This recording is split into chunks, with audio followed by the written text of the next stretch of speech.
soul for getting down must stand and face the hounds of hell and rot inside a corpse's shell.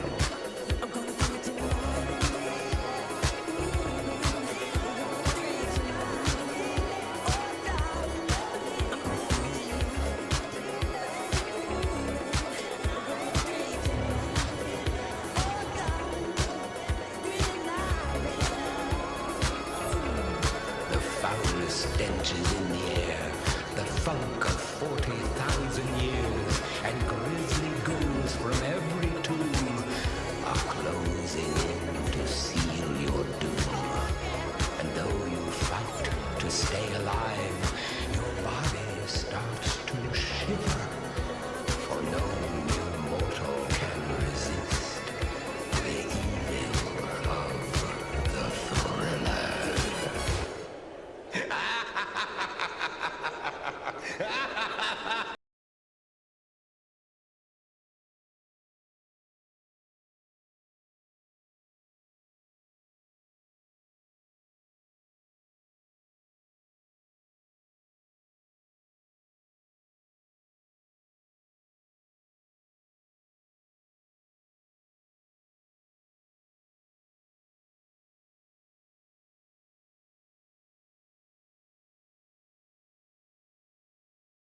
A great hymn of adoration. It's a Swedish hymn written in 1886.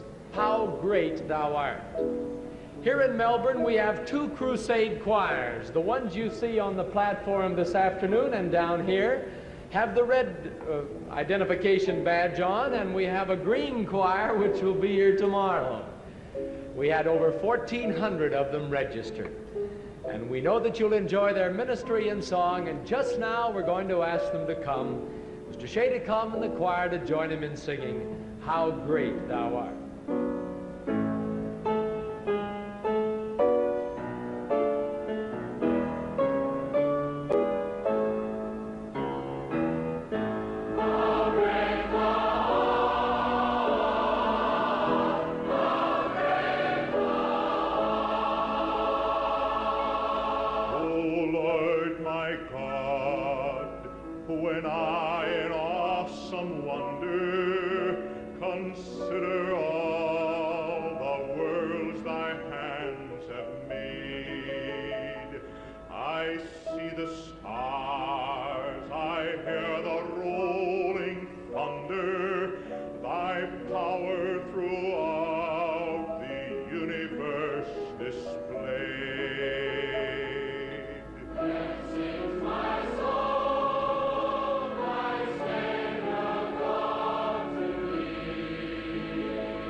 Ladies and gentlemen, the 45th and 47th President of the United States, Donald J. Trump. And I'm proud to be an American, where at least I know I'm free. And I won't forget the men who died, who gave that right to me. And I'd gladly stand up next to you and defend her still today. 'Cause there ain't no doubt I love this land. God bless the USA.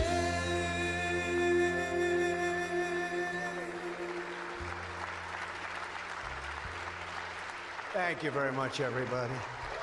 What a great song that is, but we'll cut it a little short because we have some business to discuss.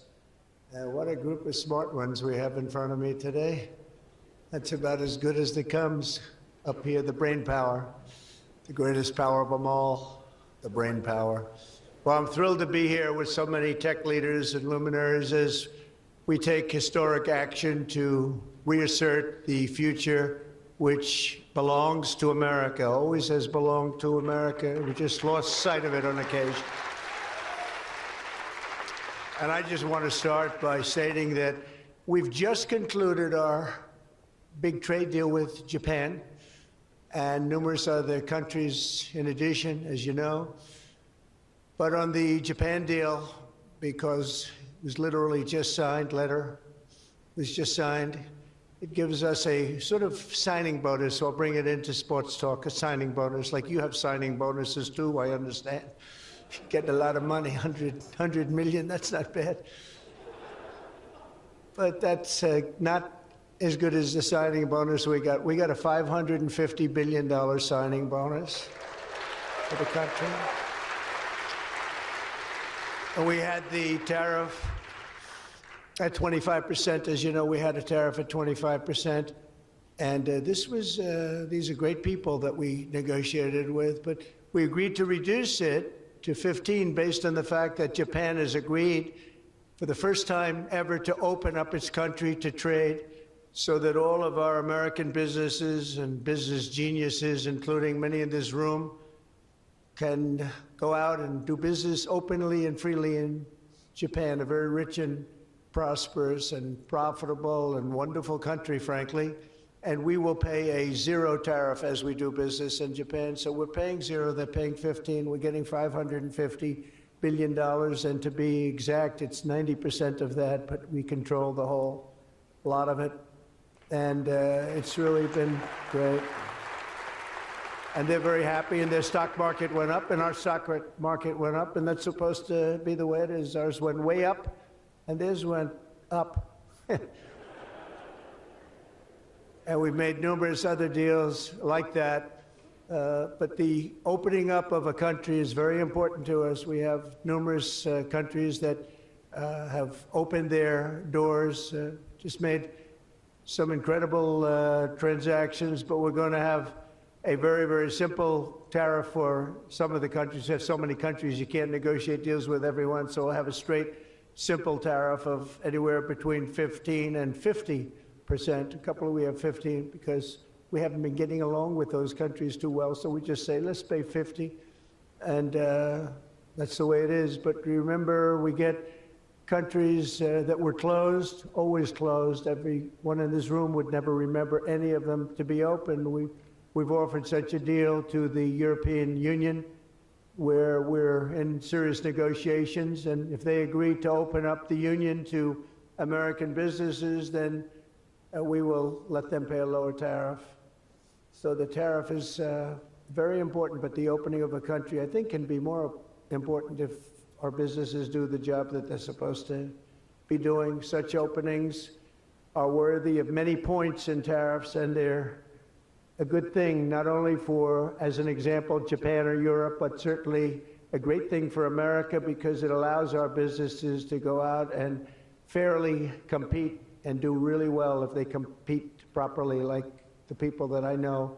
Everyone in this room practically I know has competed very successfully. I haven't seen any, and I know the losers just like I know the winners. I tell you, I don't see any of the losers here. But now if some of the countries that pay 25% or more on autos complain. Remember that Japan was willing to pay upfront the $550 billion for that privilege of negotiating with the United States of America. We also made a deal yesterday with the Philippines and Indonesia, which in both cases will be opening up their country. And we're in the process of completing our deal with China. And as you know, the UK, we made a deal. It was a very good deal for everybody. Everybody's happy. It's always nice when everybody can be happy. But mostly we'll be charging straight tariffs to most of the rest of the world because we have over 200 countries. People don't realize that's a lot of deals. Even if you're like me, a deal junkie, that's a lot of deals. That would be too much for anybody. Ooh. How did we do with this country that I never heard of? We got a lot of deals cooking, but America is taking in hundreds of billions of dollars like it never has before. Investments into our country at the highest point ever in history, and we've just really been opened up for business for 3 of the 6 months. The first couple of months, we got ourselves all set, done a great job with our military, as you know. You saw that 2 weeks ago when you saw the way those incredible B-2s flew into Iran and took out an entire nuclear potential deadly force. But I want to thank some of the incredible people that I see before me, including White House AI czar David Sachs. He's been great for organizing this very important summit, and especially for putting it in D.C., where it's a little bit easier. I don't know if it's easy for you, but it's a hell of a lot easier for me. Along with his colleagues at the All In podcast, which is very good. I did that podcast a year and a half ago, and I said, this is something that was pretty new, pretty raw. Everybody I knew saw that podcast. I said, well, he's got something pretty good. Who is that guy? He's a smart guy, by the way. I think if I ever get in, which at the time people were saying I had a shot, not as good a shot as it turned out. We won in numbers that nobody believes. We won every swing state. We won by millions and millions of votes, winning the popular vote. We won with the districts, as they would call them, 2,750 to 505. And that's why the map is almost completely red, except for a couple of little blue areas on each side of it. But it was a great experience, frankly, for me, and hopefully it's a great experience and been a great experience for our country, because they're saying we had the greatest 6 months that a president has ever had, the opening 6 months. And I'm not even sure, maybe 6 months, I'm not sure it's the opening, but let's call it the opening 6 months. It sounds a little bit nicer. I want to also say hello and thank to Chamath and his wonderful wife, Nat. Thank you very much for being here. Thank you very much. It was great seeing you again. Great couple. David Friedberg and even, as we know, Jason Calacanis. I say even. Thank you, Jason. Thank you, Jason. I appreciate that. Yeah, he's a good person. Thanks as well to the Hill and Valley Forum and our future Undersecretary of State, Jacob Hellberg. Good work. Good. Stand up, Jason. Good. I met him a year and a half ago, and I was very impressed. I said, let's bring him in. We're bringing a lot of smart people. And David's been unbelievable as the job he's doing. Along with Secretaries Doug Burgum, who's been incredible. Doug? Thank you. Thank you, Doug. Great job. He's producing low-cost energy. We're down to $64. I want to get it down a little bit further if we can. I don't know if the oil companies love that or not, but we want to have very inexpensive electricity so that you can power up the plants, because you need more electricity than any human beings ever in the history of the world. When I heard what you really need, I said, you got to be kidding. Double what we produce right now for everything, right? I don't know, you're going to... Jensen, you're going to have to explain that to me someday, why they need so damn much. Could you do with a little bit less? My father always used to say, turn off the lights, son. But you guys are turning up the lights. I want to thank Howard Lutnick for doing a terrific job. He was involved in the big deal that we just completed with Japan. Howard, wherever you are, Howard. Where is Howard? Hi, Howard. Great job you did. Appreciate it. Really, that was an interesting negotiation, wasn't it? These are tough people. These are good negotiators, I will tell you, Japan. But they love their country, and they do what's right for their country. I want to thank Chris Wright, if Chris is around. Chris is here, because he's helping with the tremendous energy success that we're having. We're having tremendous energy success. We're the biggest. We have more energy than anybody else in the world. Nobody knew that until I came along, but we have more energy than anybody else in the world. We're making incredible deals on energy, including deals in Alaska. Well, we that's the mother lode, that's the big one, and we're making deals with various Asian countries that need it, and it's actually hard to believe, you don't think of it, but Asia is very close to Alaska, relatively speaking. It's not the closest, but it is pretty much the closest when it comes to oil and gas and energy, and we're making some incredible deals, and I want to thank Chris. Chris is fantastic, works in partnership really with this gentleman who's the head of you've got the land and he's got the energy, right? But they formed a great partnership, Doug. So that's one of the greatest partnerships I've seen in a long time. They work hand in hand, and they have done a great job. Administrators, Kelly Loeffler, I think, is here. Kelly, thank you very much. Hi, Kelly. Thank Kelly. And probably the most important man in the room, and I say it in all sincerity, more important than Doug and Chris and all that energy they're producing. He's a man that produces fast permits on the environmental impact statements. He gets them done. I said, Lee, you have 1 week for nuclear, and you have a couple of days for oil and gas, okay, for the approvals. And we kid, but you know, he really is. He's knocking them out fast. He's knocked out a lot. A lot of you guys have started your plants already, and you've already had your approvals. So where's Lee Zeldin? Is he here? He is so great. This guy, he is so great. That's why he has a slightly better seat than I gave to Doug, you see?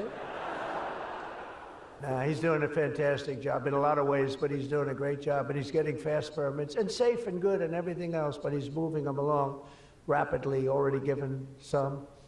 And you know, one of the most exciting things we'll talk about in a second is the fact that you're going to build your own electric producing plants when you build whatever you're building. And it could be, it's different things, including automobile factories, which are going up all over the place. You'll see them starting soon.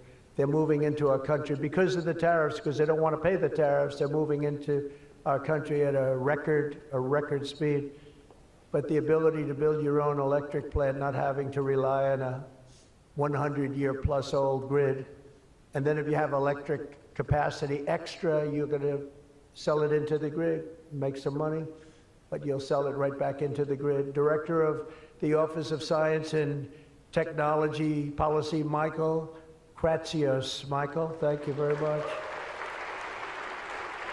Thank you, Michael.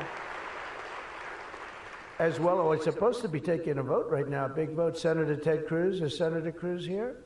Oh, look at my senator. Why aren't you voting? I think we lost David McCormick, who's voting. So is David here? Because you're supposed to be voting, Ted. I don't know. I'll tell you what, this man works hard. Ted works hard, and he works good.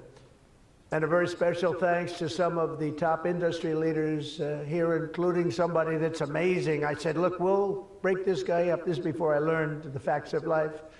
I said, we'll break him up. They said, no, sir, it's very hard. I said, why? I said, what percentages of the market does he have? Sir, he has 100%.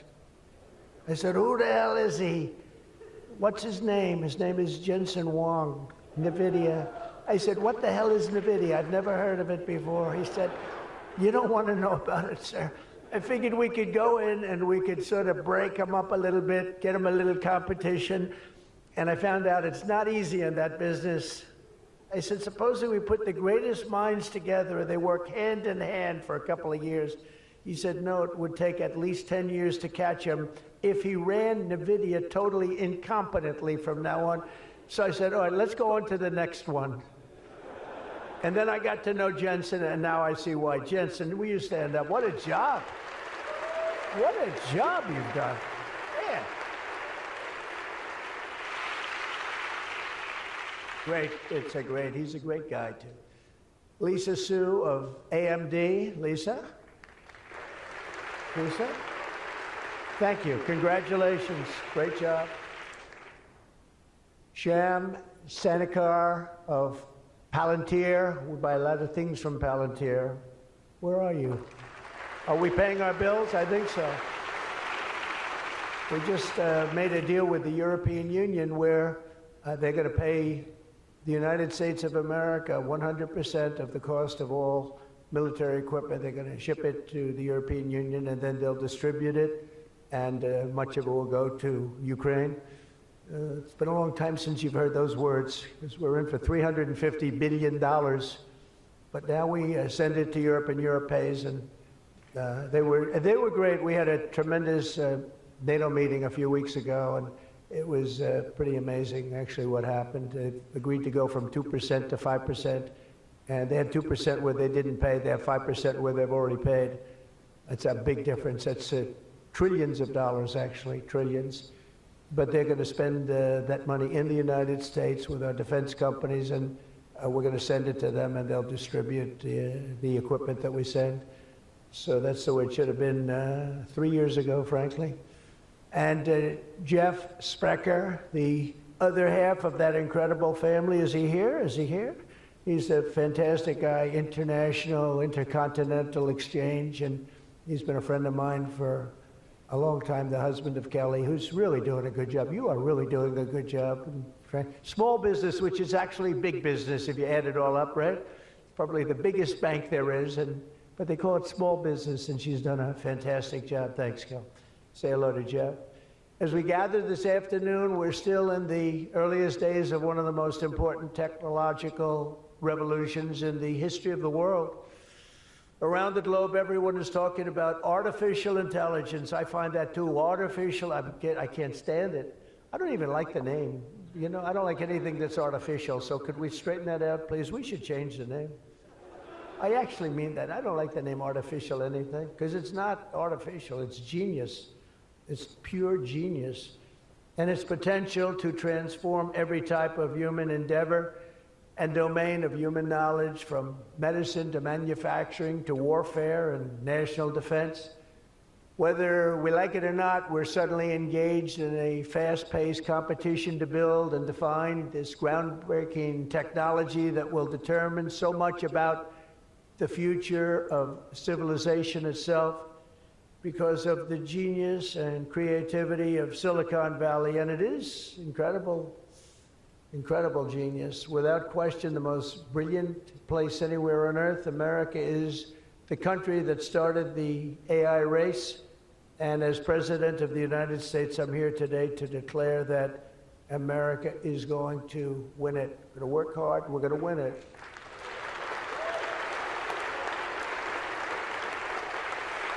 Because we will not allow any foreign nation to beat us. Our children will not live on a planet controlled by the algorithms, the adversaries advancing values and interests contrary to our own. We don't want to have contrary interests. We want to get along, and we'll get along with other countries. We're having a great relationship, as I told you, with those countries that we mentioned, with Japan and Indonesia and so many others.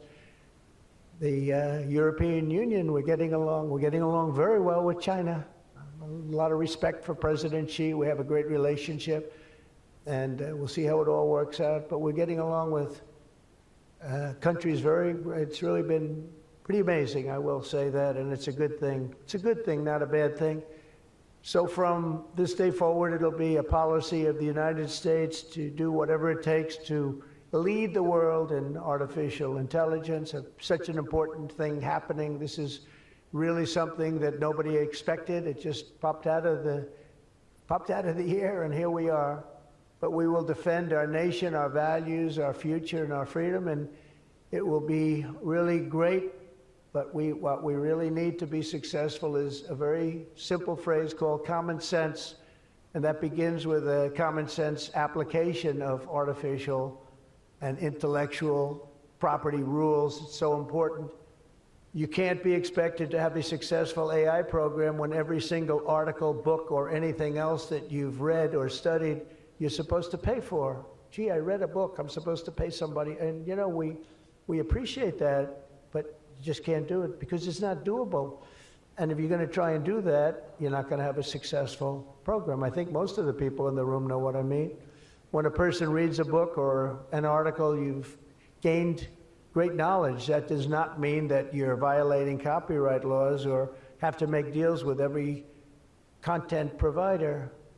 And that's a big thing that you're working on right now, I know, but you just can't do it. China's not doing it, and if you're going to be beating China, and right now we're leading China very substantially in AI, very, very substantially, and nobody's seen the amount of work that's going to be bursting upon the scene, but you have to be able to play by the same set of rules. So when you have something, when you read something, and when it goes into this vast intelligence machine, we'll call it, you cannot expect to every single time say, oh, let's pay this one that much, let's pay this one. It just doesn't work that way. Of course, you can't copy or plagiarize an article, but if you read an article and learn from it, we have to allow AI to use that pool of knowledge without going through the complexity of contract negotiations, of which there would be thousands for every time we use AI.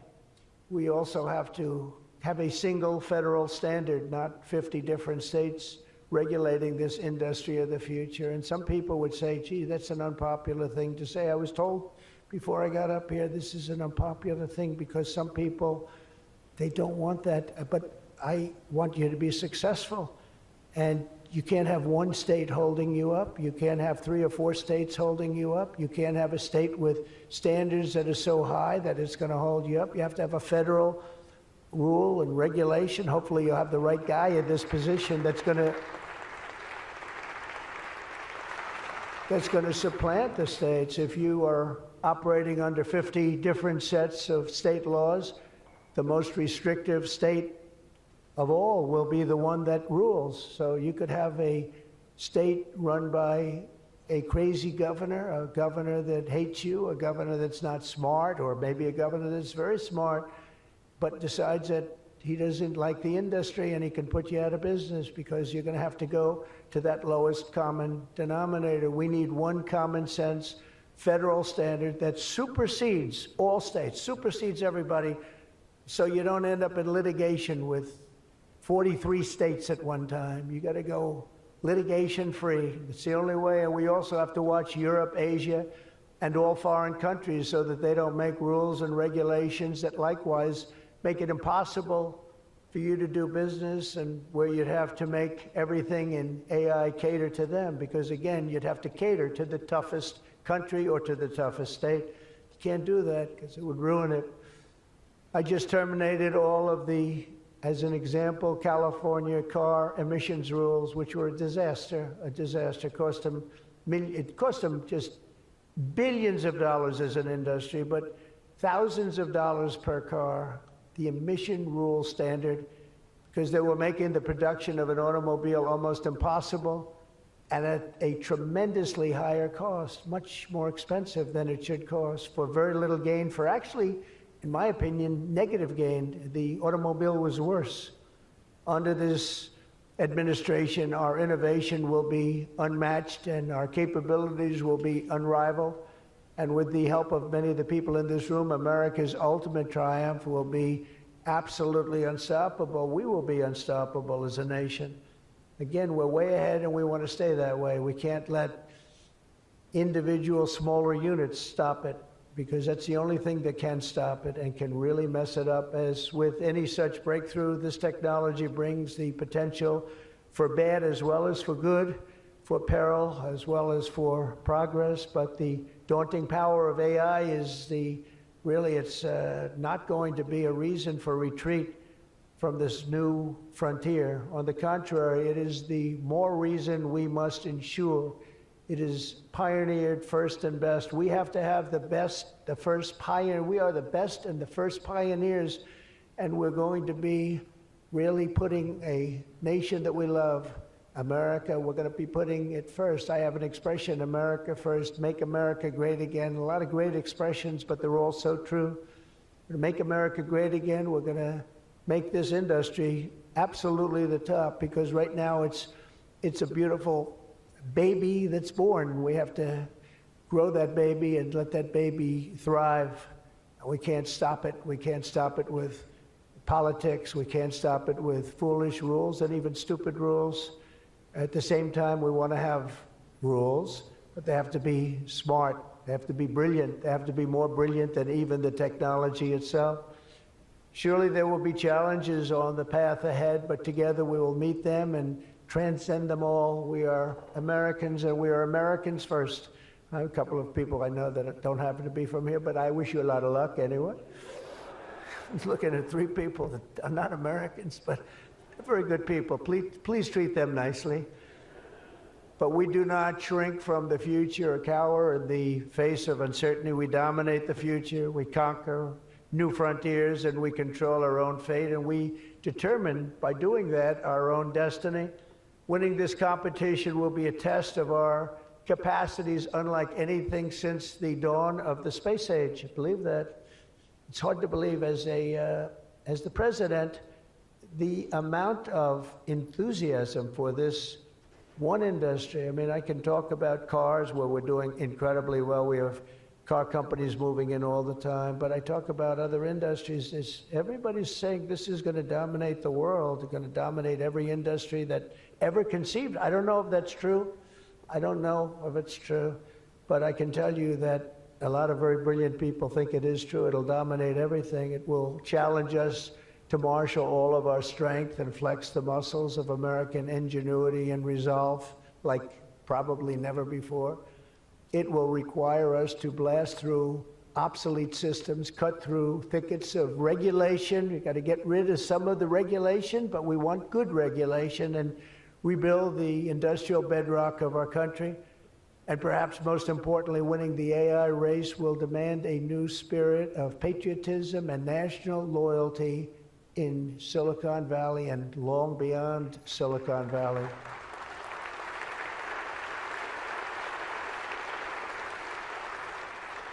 For too long, much of our tech industry pursued a radical globalism that left millions of Americans feeling distrustful and betrayed. And you know that. Everybody knows that. Everybody in this room certainly does. Many of our largest tech companies have reaped the blessings of American freedom while building their factories in China, hiring workers in India, and slashing profits in Ireland. You know that?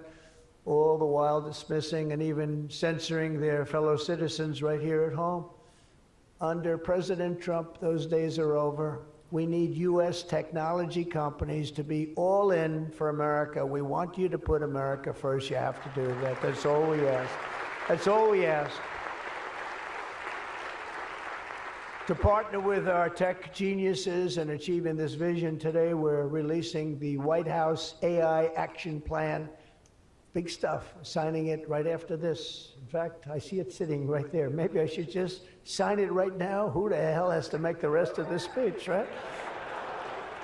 But here are the pillars of the strategy. First, my administration will use every tool at our disposal to ensure that the United States can build and maintain the largest, most powerful, and most advanced AI infrastructure anywhere on the planet.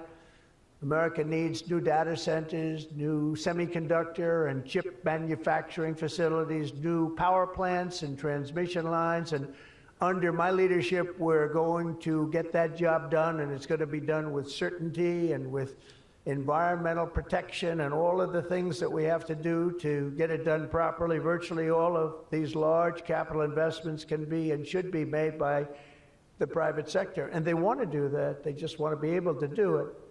But for that reason, America must once again be a country where innovators are rewarded with a green light, not strangled with red tape so they can't move, so they can't breathe, and that's not going to happen. You're going to see things that you've never seen in this country before.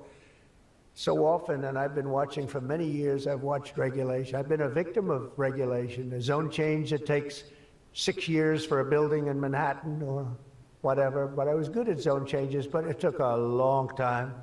By the time you got the zoning, the market changed. You didn't want to build the building. You say, well, but in some cases that made you lucky, didn't it? Huh?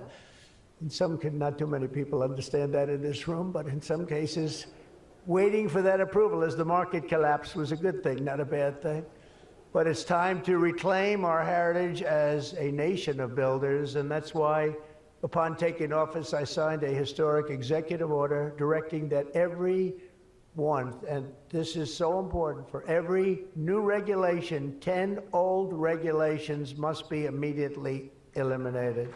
So we have old regulations that clog up the books that don't even mean anything anymore. You know, in my first term, I had more regulation cuts than any president in history times 4, and that included 2-term presidents where you're talking about 8 years. We had more than any other president, and I think we may even top it this year. We may very well be able to top it during this period of time, because you're really, you are a regulation-prone group, and we're looking to get those regulations out of your way so you can use your genius. Earlier this month, we also enacted the largest tax cuts in American history when I signed the One Big Beautiful Bill into law.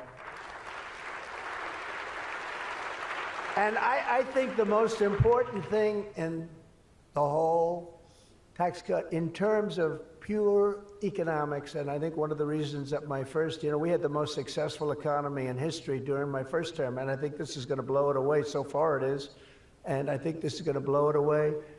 But the reason we had was I had expensing at 100%. And what we did is we included 100% in this bill, expensing for all capital expenditures, including investments in factories and equipment and structure. Structure wasn't included last time, so even structure, and you're able to write it all off immediately. That's the biggest thing, not 38 years, not 42 years, you're able to write it all off immediately. And this time, we've made it for 10 years, not for 1 year. We've made it for 10 years, so you have a much longer period, but I'd say get out and take advantage of it. I think that's one of the reasons that we had such an incredible success with the first tax cuts. And one of the things that this bill does is it extends the first tax cuts and makes them permanent. And in addition to that, we were granted other taxes like no tax on tips, no tax on Social Security, no tax on overtime. A lot of great things. One of the things that I mentioned, not so pertinent here, but if you're in the automobile business, it's pertinent. I said, why is it that people like us always are looking for expenses and deductions, and people that buy automobiles that really have to go out and borrow money to buy a car, why aren't they allowed to deduct the interest on their loan to buy a car from their income tax? And we got it approved. We got it approved. And that is such a big thing. And I think that's going to be such a big thing for the automobile industry. We're going to be making more cars. Within a few years, we're going to be making more cars than we made in the very beginning, in the super prime. You know, we lost almost 50% of our automobile business to Mexico, Canada, and various other places, as you know, in Europe and in Asia. And now we're getting it back. We're getting it back in record numbers, and I think we're going to be topping any amount. In a few years, we'll be making more automobiles than we've ever made in the history of our country, including what I call prime time. My administration is also pursuing a future of all-out American energy dominance, and on day one, I terminated the Green New Scam. You know what that was? You were all victims to it.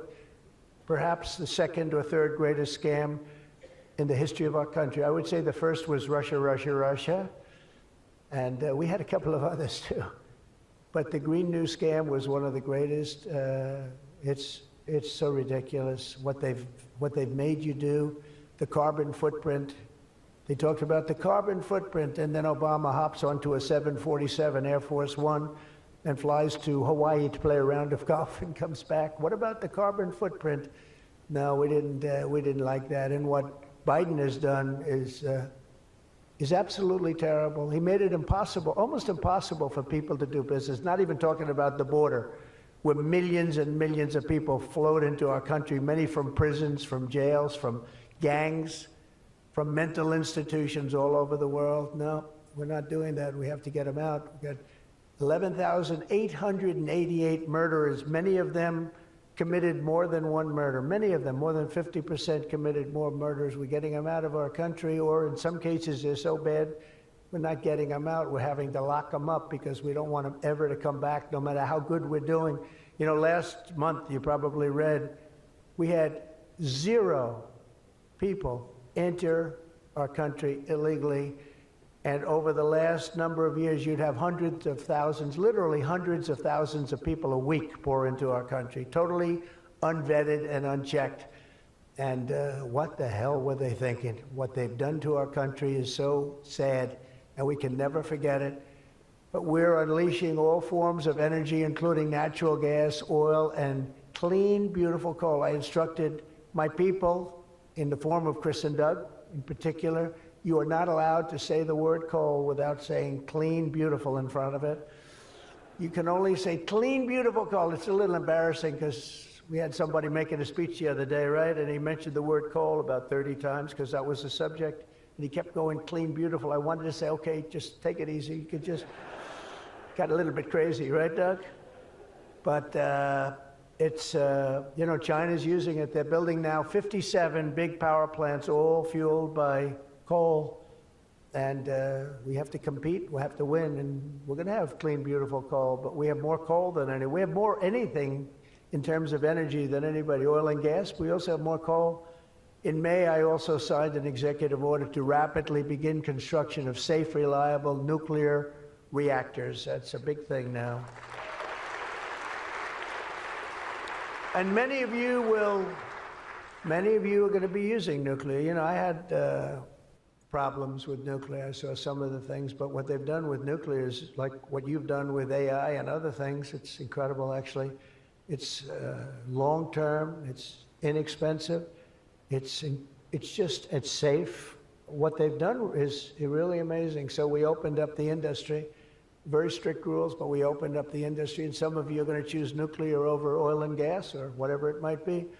Under the last year of Biden, China added 11 times as much power generation capacity as did the United States. Can you imagine that? 11 times? Under the Trump administration, we will be saying those very famous campaign words, drill, baby, drill, and build, baby, build. And we will be adding at least as much electric capacity as China. We think we're going to catch them and maybe even have something a little bit extra. They're going very rapidly, but so are we. And we'll be doing at least as much, and every company will be given the right to build their own power plant. So when you build, you can build your power plant with it, and you are essentially going to become your own utility. It's a utility to yourselves. And as I said, any excess energy you're going to sell back to the grid and make plenty of money doing it. As a result of these pro-American policies since my election, we're seeing trillions and trillions of dollars in new investments. So at this moment, we have almost $17 trillion coming into this country. There's never been a period of time like that. And that's in a period of a few months. In a few months, Meta, Amazon, Google, Microsoft are all investing $320 billion or more in data centers and AI infrastructure this year. Those companies are really, they're really going at it, and they're very smart people, very good people. I got to know a lot of them. You know, I didn't like them so much the first term when I was running. I wouldn't say I was thrilled with them, but I've gotten to know them and like them. And I think they got to like me, but I think they got to like my policies maybe much more than me. NVIDIA has committed $500 billion over the next 4 years. Thank you, Jensen. I'm sure that'll be a good investment. If you're doing it, it's good. Thank you very much. It's a great statement. Last week, I was in Pennsylvania as 20 companies announced $92 billion with David McCormick, senator, great guy from Pennsylvania. $92 billion in energy and data center projects, including what will soon be the largest natural gas power plant anywhere in North America. They're going to town. It's already under construction, the largest in North America by far. For decades, we had leaders who spent their time focused on building up foreign nations, Under the Trump administration, we are going to have leaders who are going to build up our nation. This colossal investment in AI infrastructure and many other industries, for that matter, such as automobiles and so many other things, will also create thousands and thousands of great-paying jobs, the kind of jobs we want, including lots of blue-collar jobs. And, you know, our numbers are very good right now, but wait till you see these numbers in 2 years from now.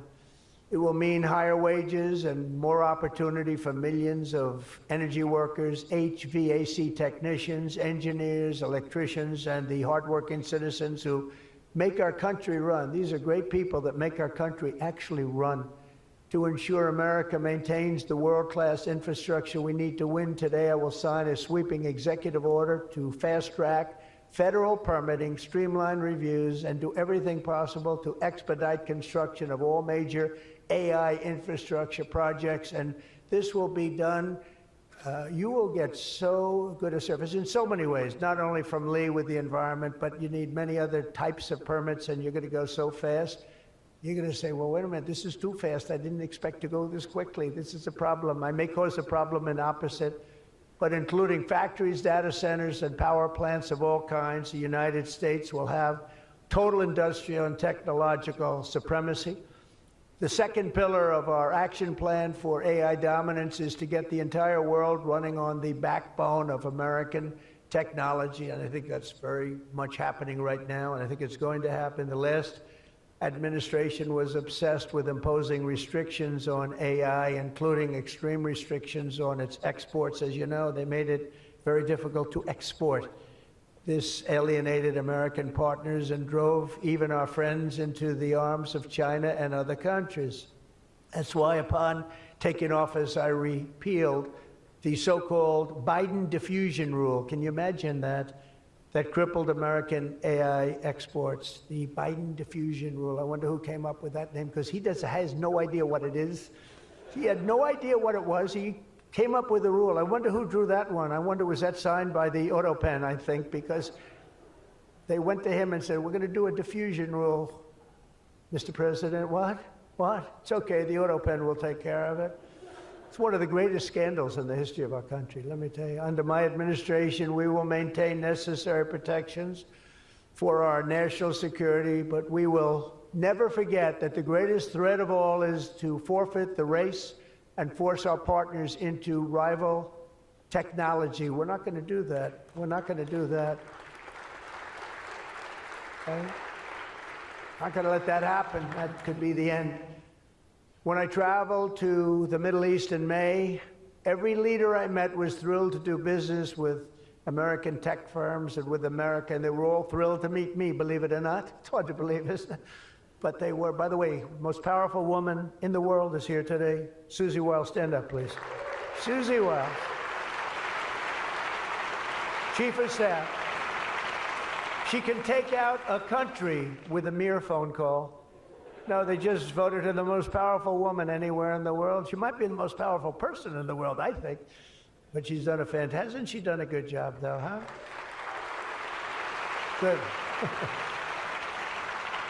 But we're going to come home with trillions and trillions of dollars in deals, and that's the way it is. But the King of Saudi Arabia, I met three great leaders. I went to three countries predominantly. King of Saudi Arabia said, and I can say that Qatar and UAE, the leaders, brilliant guys, great people, they said the same thing. They said, you know what, that 1 year ago, your country was dead. It was a dead country.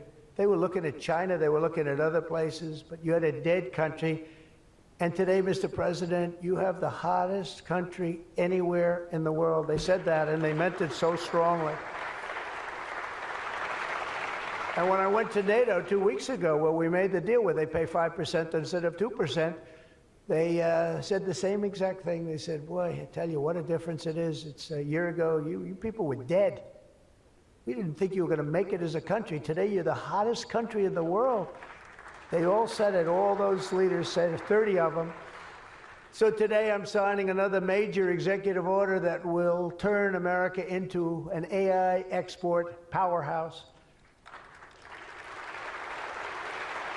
Under this order, Secretary Lutnick and Secretary Marco Rubio's doing a great job as Secretary of State, will work to rapidly expand American AI exports of all kinds, from chips to software to data storage of all kinds.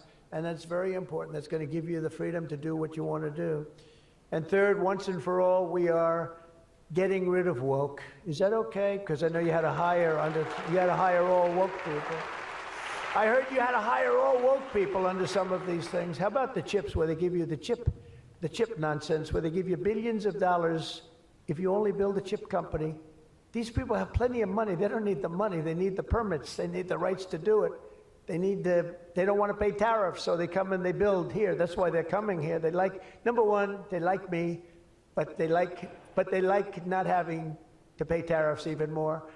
And they're coming. But Biden gave billions of dollars to companies that have nothing but cash. And they don't say where to build. It's just give them money. But here's the problem. They have to hire lots of woke people. And they say woke isn't for this particular industry. We've noticed that. They're not for a lot of industries, if you want to know the truth. So the guidelines were impossible. They're going to give you money, but you got to hire this and this and this and that. And I don't want to get into it too much because I don't want any controversy today. But you have to hire a lot of people that were not into this particular world that you're in. And so therefore, all the money they gave didn't mean a damn thing. One of Biden's worst executive orders established toxic diversity, equity, and inclusion ideology as a guiding principle of American AI development. So you immediately knew that was the end of your development. But the American people do not want woke Marxist lunacy in the AI models, and neither do other countries. They don't want it. They don't want anything to do with it. That's why on day one, I very proudly terminated Joe Biden's order on woke AI, effective immediately. You don't have any of those crazy rules. Crazy rule. And in just a moment, I will be signing an order banning the federal government from procuring AI technology that has been infused with partisan bias or ideological agendas such as critical race theory, which is ridiculous. And from now on, the U.S. government will deal only with AI that pursues truth, fairness, and strict impartiality. We're not going to go through the craziness that we've gone through for the last 4 years. And then we skip 4, and then you go back, and it started then. But it hung around a little while. Now it's not hanging around at all. Now it's actually very uncool, as somebody told me the other day. It's so uncool to be woke. I encourage all American companies to join us in rejecting poisonous Marxism in our technology. It'll be very interesting to see what's happening in New York, because they're actually thinking about electing a communist in New York. They like to call him a socialist. He's not a socialist. He's a communist. But don't worry, you're going to be okay. He still has to get his money from the White House, and that's not going to happen until he shapes up. But as an example, we are not going to allow men to play in women's sports. That's an example. That's one. And they say that's an 80-20 number. They say 80% would be against it. No, it's not 80-20. It's about 97-3. And I don't know who the 3 are. I've never seen anybody. I've never had a person. I've seen everybody. I'm a very open person. They come up to me and they talk to me. I've never had anybody come up, sir, you have to let men play in women's sports. I've never had it. I deal with hundreds of thousands of people. Every time I talk to somebody, nobody's ever, they talk about AI, they talk about everything, but they've never said, you gotta allow, this is ridiculous. Men should be allowed to play in women's sports.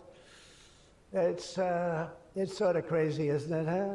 You have to see, did you see the race? It was a race, a long distance marathon, one of those all-day deals, and we had one of the great female runners, and we had one of the great male runners, and at the end of the day, he won the race by 5 hours and 14 seconds. They waited around for the really good athlete female. It's very demeaning to women, I want to tell you that, but they waited, her parents were waiting for hours. Somebody said, why don't you go back to the hotel and sleep for a few hours and come back and meet your daughter? This is what they do. You got to see the weightlifting records, though. They're the best of all. A woman lifted 212 pounds. It was a world record. It held for 18 years. And now a man who transitioned came up and looked at the bar, How much is it? 212 pounds. Oh, let me try it. Bing, bong. I think he broke the record by 109 pounds. It's going to be a long time. It's going to be a long time before a woman catches that. And these are great athletes and great people, and it's demeaning. And who the hell wants this? We're off of that whole standard, because I just tell you those as examples.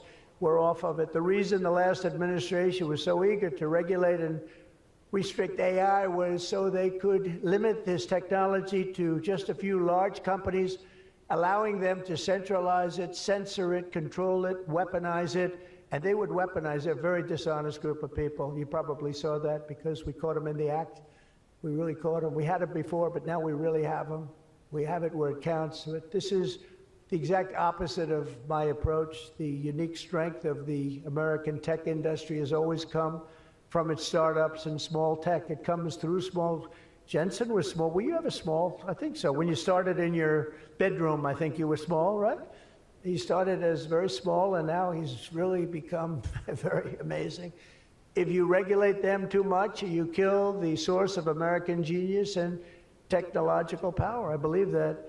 Joe Biden had a plan to lose the AI race. I think he wanted to lose it because his plan would never have worked. It would have never been successful. You would have spent a lot of money and you wouldn't have been able to win. They didn't allow you to win, but we have a plan which only admires and respects the winners. Every citizen should take incredible pride in the inspiring feats of American innovators who are pushing the bounds of human knowledge and achievement. The people of OpenAI, Google, Meta, and countless startups are proving once again that America is impossible. You are just impossible to beat. You're not going to be beaten. We're not going to let that happen. When you do your best, when you work your hardest, and when you're allowed to be free of horrible, foolish regulation. And you're going to have regulation, but it's going to be sensible, smart regulation. There's nobody who's going to beat you. As we push even further into this exciting frontier, let us never forget that all of this prosperity and progress has come from the culture of freedom and hard work, merit, ambition, and risk-taking passed down from one generation of Americans to the next. Silicon Valley rose to wealth, fame, and glory by exemplifying these values, and it will win this race not by rejecting them, but by embracing them like they have never been embraced before. We must put America first. This is a nation that invented the light bulb, the telegraph, the television, the telephone, the computer chip, the smartphone, the GPS, the integrated circuit, and even the internet. Basically, we invented everything. What is left? We invented everything. And now it's AI. We invented everything. Does anyone have anything else to say? And now we're going to take it to a new level. But Americans were the first to fly a plane, first to harness the atom, and first to plant our flag on the moon. We mastered the industrial age. We created the digital age. And now we are leading the world into the golden age, indeed, the golden age of America. With your help, that golden age will be built by American workers. It will be powered by American energy. It will be run on American technology, improved by American artificial intelligence, and it will make America richer, stronger, greater, freer, and more powerful than ever before. And I will now do my share by going and signing a name without an auto pen. I will sign it.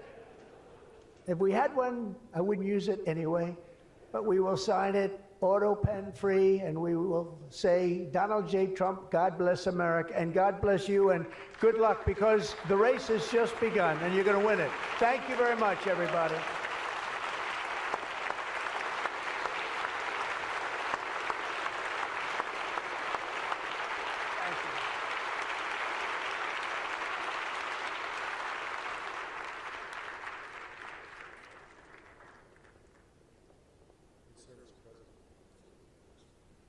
Mr. President, the first executive order that we've prepared for your signature today relates to federal permitting for data center infrastructure. As you mentioned during your speech, this is a crucial issue affecting the entire AI industry.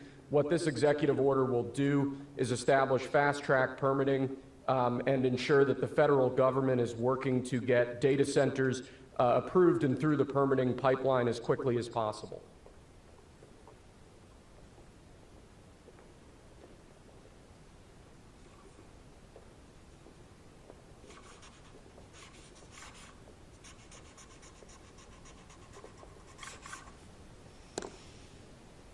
Okay.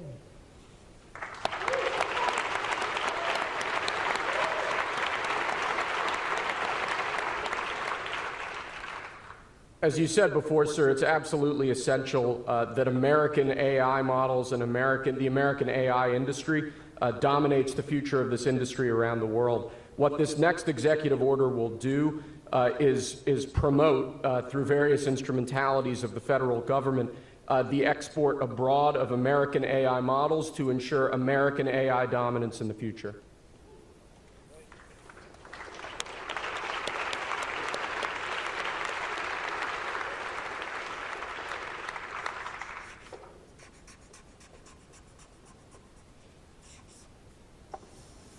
Okay.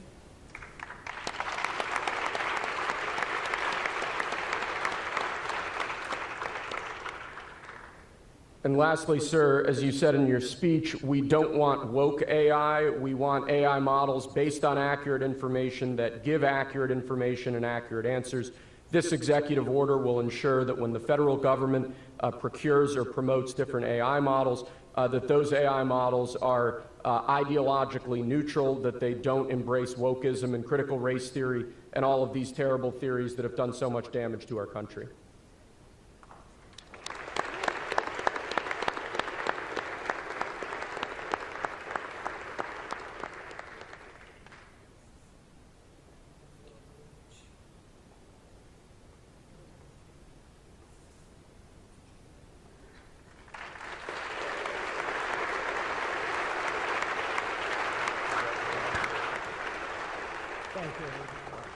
Thank you very much, everybody. Good luck. Good luck.